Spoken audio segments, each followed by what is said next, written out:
Järgmisena palun Raho Aadla.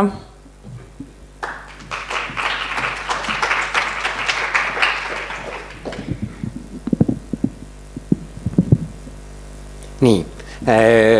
väga suur rõõm on olla, ühtegi probleemi ei tekita, tahan jagada ainult rõõmu ja võib-olla selliseid rohkem üleskutseid. Kui ma Liisaga olime kanuti ees, seal oli väga huvitav selline hetk, kuidas üks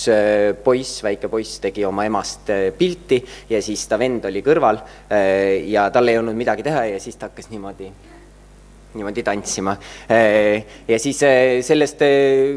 tekkis kohe mu mõttesse nagu see tunne, et ma nii tihti seisan ja ma nagu tõesti avastan ennast väga palju lihtsalt seismas. Ma usun, et ka meie selles suhtes ajuga on nagu äärmiselt hea tööd teha, nagu kui meie lihas töötab selleks, et luua mõtet, siis see on midagi vapustavat ja mõttemeelel kõnes liikuda on äärmiselt kasulik ja hea, aga siiski kutsun üles täna,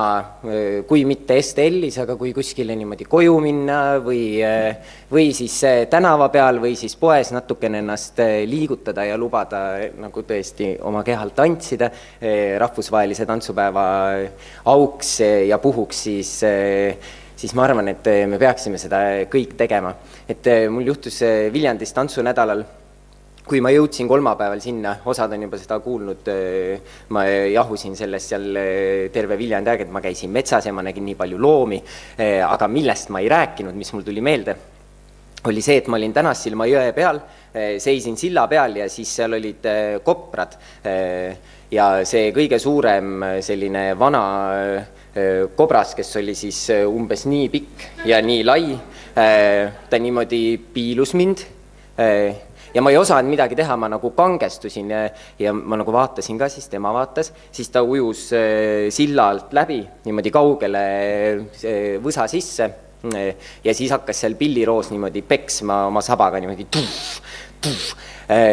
ja siis ma seisin seal ja mõtlesin, et aga miks ma siis nagu tohlakas nagu niisama siin olen ja kuidagi ei reageeri talle. Ja siis ma mõtlesin ka, et nagu inimkeeli vist ei ole mõtet temaga nagu suhtlema hakata, siis ma proovisin, et aga mis siis nagu saaks, kui ma püüaksin kommunikeerida loomaga, kes ilmselgelt minu keelt ei mõista, et kuidagi füüsiliselt. Ja siis ma hakkasin seal tantsima talle ja see tekitas väga sellise hea efekti, kuna kõik need pisemad koprad tulid niimoodi, üks hetk ma avastasin, kuidas nad tulid uudistama mind ja see oli tõesti nagu neid oli seal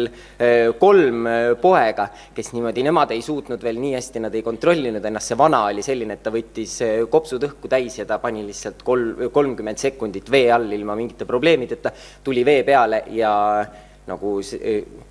tal ei olnud seda hingeldamist ei olnud tulnud, aga need väiksed olid sellised, et nad nagu tegid siis nad olid 10 sekundit veel, siis nad tulid välja ja tegid